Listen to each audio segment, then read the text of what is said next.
In the vast, unforgiving Negev desert, the children of Israel were on the move, marching toward the promised land. They were weary, their journey long and arduous, but their hope was fixed on the horizon. Yet danger lurked where they least expected it. The Canaanite king of Arad, who ruled the southern lands, heard that Israel was approaching. Fearing this great nation, he decided to strike first. Hoping to crush their spirit before they even reached his borders, under the cover of the desert haze, the king gathered his fiercest warriors. They moved silently, their sandals kicking up soft dust, their bronze weapons gleaming under the harsh sun. They knew the terrain, the hidden wadis and rocky outcrops that could conceal an army.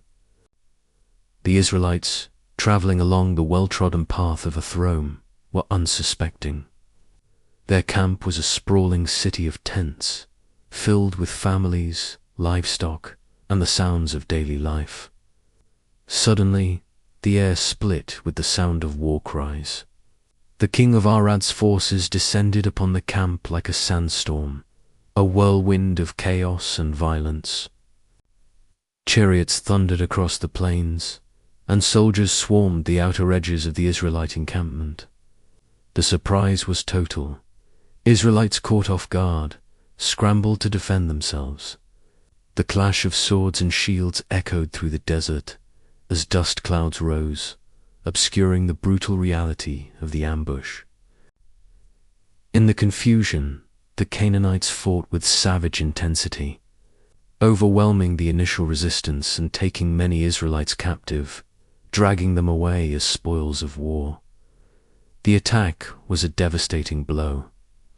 The joy and anticipation of their journey turned to sorrow and fear. The remaining Israelites watched as their people were led away, their hearts heavy with grief. But in their moment of deepest despair, they did not turn on each other. They turned to the one source of strength that had sustained them through 40 years in the wilderness. They turned to God. Throughout the camp, a united voice rose in prayer. It was a desperate, heartfelt plea. They made a solemn vow, a promise to the Lord. They cried out, "If you will deliver this people into our hands, we will completely destroy their cities." This was not just a cry for vengeance. It was a declaration of total reliance on God's power and a commitment to His justice. They consecrated the future battle to Him, vowing that any victory would be His alone. Their prayer was heard. A new fire ignited in the hearts of the Israelite warriors. It was the fire of faith, a divine resolve that replaced their fear. They regrouped, organized their forces, and prepared for a counterattack. This would not be a battle of desperation, but a battle of holy purpose. Guided by God's hand, they marched not just with swords and spears, but with the unwavering belief that the Lord was fighting with them. The Israelite army advanced on the kingdom of Arad. This time there was no surprise, only the grim determination of a people empowered by their vow. The Canaanite forces, confident after their initial victory, met them on the battlefield. But they were not facing the same weary travelers they had ambushed before.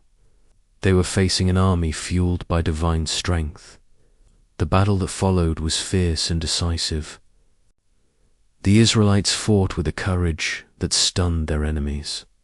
They pushed back the Canaanite lines, their unity and purpose acting as an unbreakable shield. They relentlessly advanced, driving the king's army from the field and pursuing them all the way back to their fortified cities. But the fight wasn't over. True to their vow, the Israelites did not stop at the city gates. They laid siege to Arad and its surrounding towns. One by one, the strongholds fell. The power of the Canaanite king was systematically dismantled, his kingdom overrun by the very people he sought to destroy. The Israelites fulfilled their promise to God. utterly dedicating the cities to destruction as a testament to his power and a fulfillment of their sacred oath.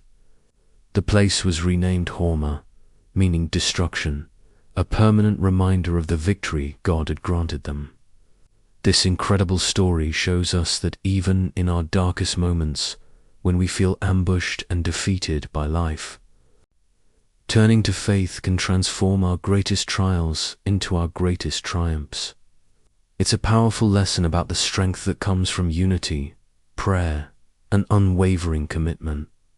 If you were inspired by this story of faith and victory, make sure to hit that subscribe button and ring the bell. We have many more epic tales from history to share with you. Thanks for watching, and we'll see you in the next video.